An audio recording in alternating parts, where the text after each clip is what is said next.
जैसा खाओगे अन्न वैसा होगा मन।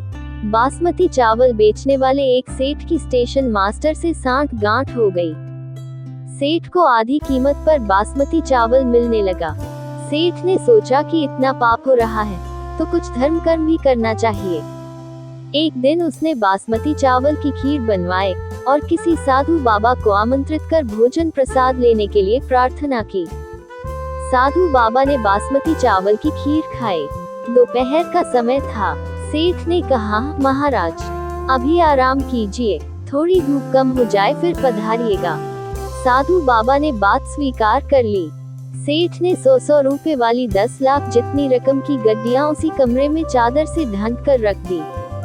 साधु बाबा आराम करने लगे। खीर थोड़ी हजम हुई। साधु बाबा के मन में हुआ कि इतनी सारी गड्डियां पड़ी हैं, एक दो उठाकर झोले में रख लूं तो किसको पता चलेगा। साधु बाबा ने एक गड्डी उठाकर रख ली। शाम हुई तो सेठ को आशीर्वाद देकर चल पड़े। सेठ दूसरे दिन रुपए गिनने बैठा तो एक गड्डी 10,000 रुपए कम निकली। सेठ ने सोचा कि महात्मा तो भगवत पुरुष थे, वे क्यों लेंगे। नौकरों की धुलाई पिटाई चालू हो गई।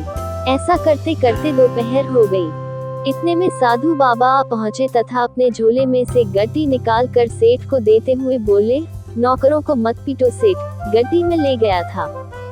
सेठ ने कहा, महाराज आप क्यों लेंगे। जब यहाँ नौकरों से पूछताछ शुरू हुई तब कोई भय के मारे आपको दे गया होगा और आप नौकर को बचाने के उद्देश्य से ही वापस करने आए हैं, क्योंकि साधु तो दयालु ही होते हैं।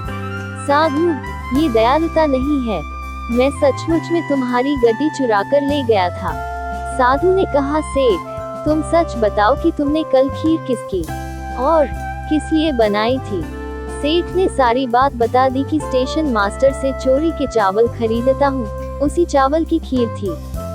साधु बाबा, चोरी के चावल की खीर थी इसलिए उसने मेरे मन में भी चोरी का भाव उत्पन्न कर दिया। सुबह जब पेट खाली हुआ, तेरी खीर का सफाया हो गया।